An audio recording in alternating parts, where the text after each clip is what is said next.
Welcome to r/Maliciouscompliance, where your wish is my command. I used to work for a small fee-for-service nonprofit. The average number of clients served was around 250. The average caseload is 12, but can range from 10 to 20 per person and may exceed 20 depending on circumstance. Non-management staff hover around 18 to 20 people. New staff aren't really able to effectively use client-authorized hours until several months in, so the organization is relying on senior staff to keep projected income up.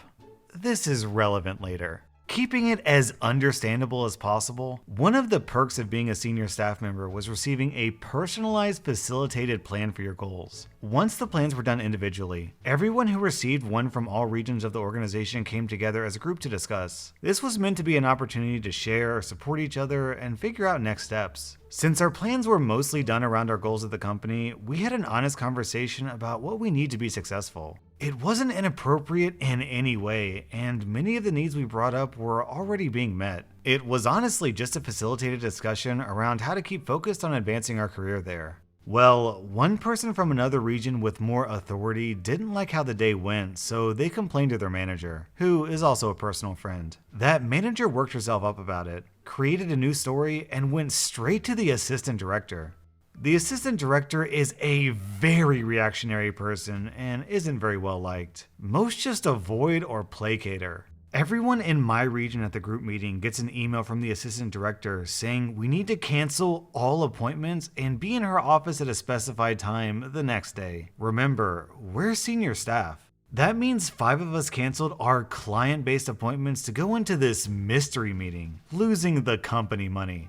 The meeting comes. We're sat down in front of all the managers in our region with the assistant director. She launches into us with the following highlights. How dare you use group time to provide feedback about the organization? She's so ashamed and doesn't trust us to represent the company. Informs us that we wasted $7,000 of the company's money and that her toddlers behave better than us. She ends this 5-minute rant by saying that every one of us is replaceable and they'd be happy if we left.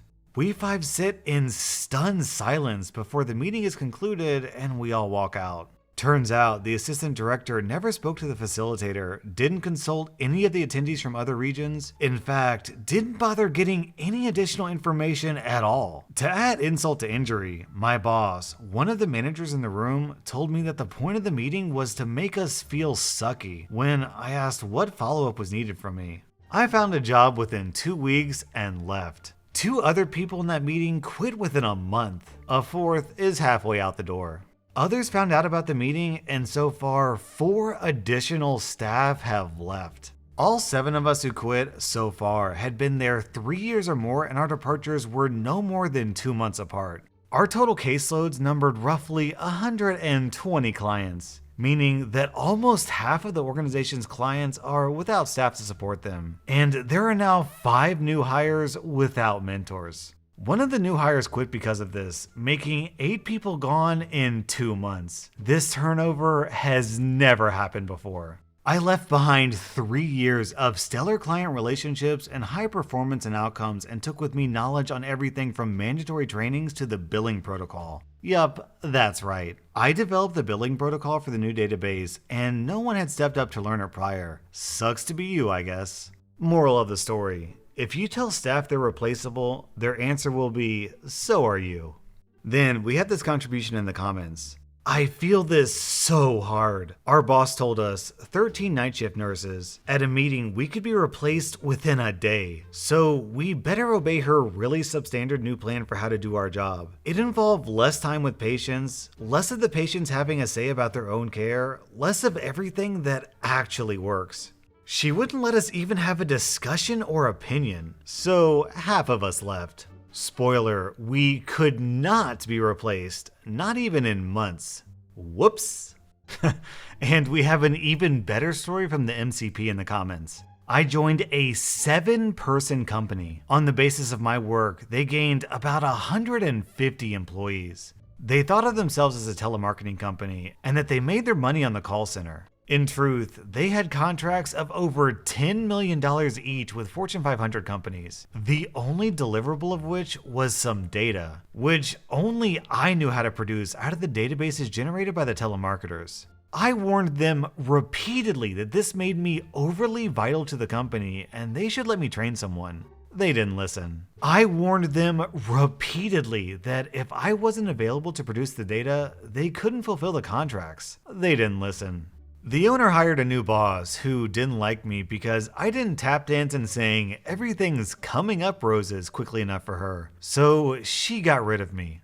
Literally, one morning she came in and I was in the lobby working with the secretary's computer and I said good morning to her as she entered. And this launched her into a 45-minute screaming fit about how dare I say good morning. No, I still don't understand.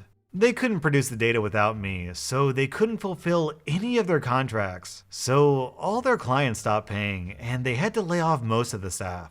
2 months later, they consisted only of the owner and 1 employee. The idiot who fired me. The boss deserved her. OP, it really sounds like you should start a business doing what your former employer did and become a multimillionaire. Our next Reddit post is from Duck You If You Duck With Me.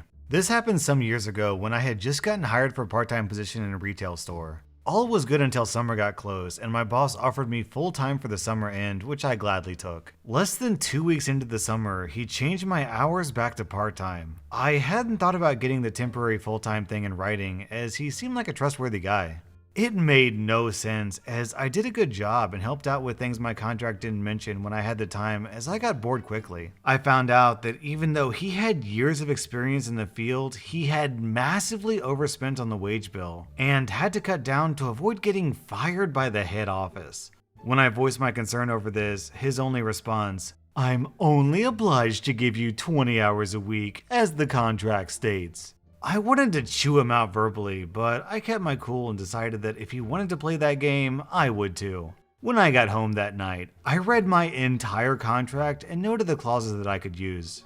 One clause stated that my responsibilities was unloading the trucks, taking care of the stockroom, and keeping the shelves stocked. Another mentioned that I shouldn't do other tasks as their insurance only covered me for the specific areas I was meant to work. Next day, my boss told me to help out the cashiers as the lines were long. Sorry, can't do. As the contract states, that isn't part of my job here, and I should refrain from doing that. You can find it in my contract as clause 9A and 9B.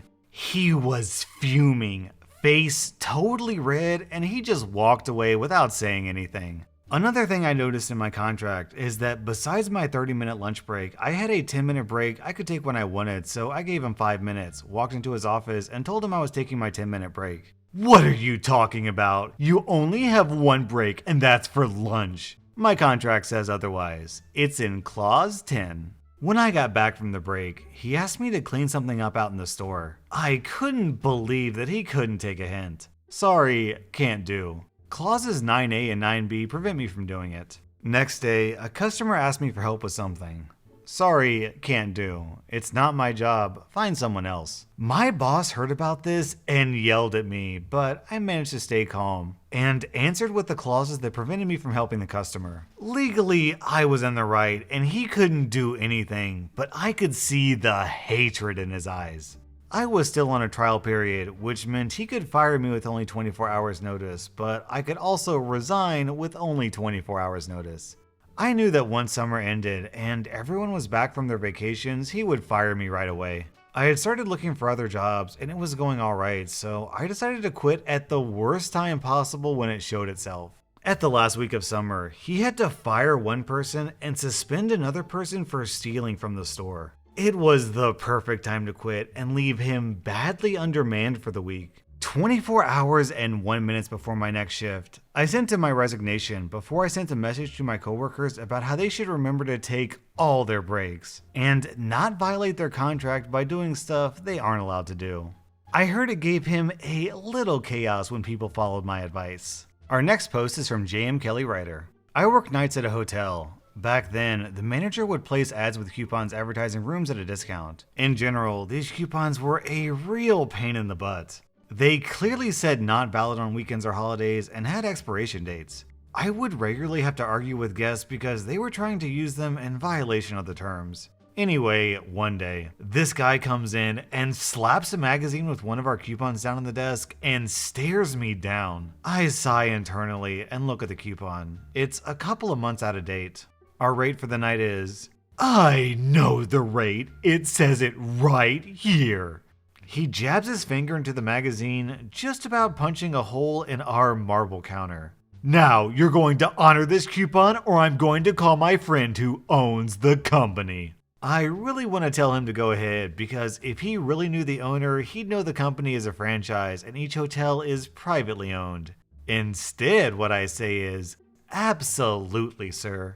You see, what I was going to tell him before he cut me off was that this coupon was out of date and from the height of tourist season. Since the season was over and we'd already gotten snow, our regular nightly rate was almost half of what his coupon said. Since he was insistent that I honor it, I saw no reason not to charge him almost double what everyone else was paying.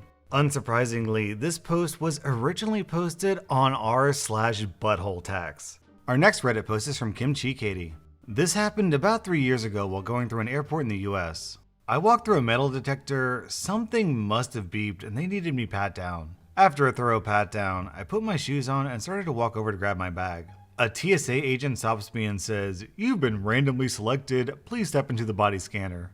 I was polite, but said that I really didn't want to get into the body scanner and asked if there was another way. The agent said that I could get a pat down.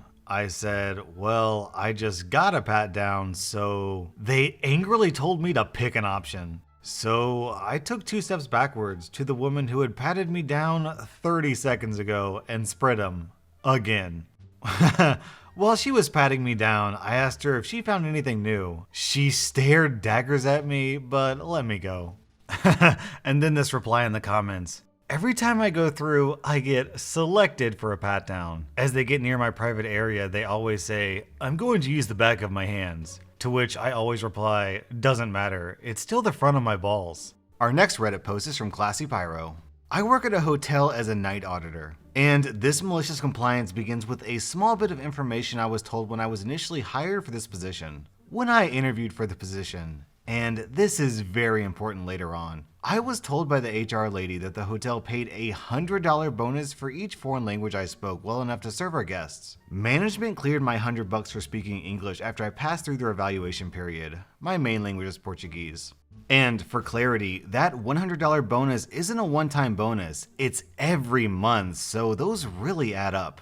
At first, I was glad to be working in the night shift, mostly because my colleague then, Mr. Castillo, was from Guatemala. So whenever any guest that spoke Spanish showed up, he handled it, and in turn, I handled any English-speaking foreigners. Naturally, he did a lot more work since the amount of Spanish-speaking guests we receive is significantly larger than our English-speaking ones. Meanwhile, Mr. Castillo was in the process of learning English, and I'd taken an interest in Spanish, so we helped each other out. Not long after, Mr. Castillo got himself a job paying several times over what the hotel did, and sadly left me. My new colleague, a newly promoted bellboy, didn't speak English, though he could understand some, and didn't speak Spanish at all. In fact, he didn't even try to improve any of his language skills while I slowly kept improving my Spanish, trying to use more and more of it every day to serve our dear guests. At the start of this month, I spoke to our front desk manager and asked him in plain Spanish, what did I have to do exactly to receive the $100 bonus for speaking Spanish? He was surprised, but said nothing more since the front desk got busy with checkouts and my shift was up. But a few days later, he mentioned he spoke to HR and informed them I was speaking Spanish well enough to receive my bonus, and now he was just waiting back to hear from them. A few days later, the HR lady asked me what size shirt I wore since they were going to be ordering new uniforms in the coming weeks. And I took the opportunity to ask her about my bonus for Spanish, and she mentioned they were talking with our director about it. A day later, she informed me they wouldn't be paying me the bonus for a foreign language since it was on file that I was already receiving it. I replied I was receiving a bonus for English, not Spanish, and she said she would speak to the director again and within a few days all would be made well. Now, I'm not really in a hurry to get my bonus, but it would be nice if they cleared it already, as it would show up in my next paycheck. But guess what? They didn't. Our director talked to HR again and my boss and told them that even though I'm serving our dear Spanish-speaking guests in Spanish, I don't, in fact, speak Spanish. I'm far from fluent, but I can explain how the hotel works, direct guests to where they need to be, and assist them with what they need. Be it finding a pharmacy at 3 a.m., getting a cab to go out and get drinks, or even hire an escort. Yep. But apparently it isn't good enough for our dear director. And my manager said he can't really afford to fight him on it. Okay, no biggie, I guess. Maybe we'll try again next year when I can speak a little better, I thought. However, the cruel and unforgiving gods of the hotel industry gave me the perfect opportunity to strike back. Earlier last week, we received a large group of 30 plus Spanish-speaking tourists, which in addition to our normal occupancy meant we were effectively sold out for the week. Big groups are usually a minor inconvenience when you're checking them in, but an even bigger problem when checking them out, especially if they're one person per room, which means you basically have a huge load of rooms to check out, one by one, while an endless line forms in front of the front desk. 80 plus checkouts aren't unusual for our hotel on Friday mornings, but 110 plus is a problem. Normally, when the morning shift has a workload this big, our front desk manager comes in early to help, but he couldn't this time since he took a personal day since his mother fell ill. That left our director with only one choice: to ask the night audit to stay late and help until our reservations people clocked in and could then replace us at the front desk. See, my colleague doesn't like staying late, especially since he works at a second job with his father in the afternoon, meaning he only has the mornings and early afternoon to sleep. I don't like staying late on Fridays because of the amount of checkouts, which means it'll be forever before you can take a breath, and even more so before you can leave. However, this time, our director didn't even ask my colleague and instead told me to stay late because we would have a sizable workload, and about a third of it would require someone that spoke Spanish, or it would slow down everything to a crawl. I told him I wouldn't be staying late that morning, and before I could get another word in, he started yammering about how I'm wrong and I should be more of a team player, and that he would be very grateful for it. Wanting to get back to my sleep, I told him to ask my colleague, and he said he couldn't, that they needed me, and when I asked him why, he clearly stated, "We need 2 Spanish speakers that morning to make sure everything goes okay with the checkouts." Not one for missing an opportunity to get payback, I replied, "Sorry boss, I don't speak Spanish," turned off my phone, and went back to sleep. That was r/malicious compliance, and if you want to maliciously comply, hit that like button and subscribe to this channel for more daily Reddit content.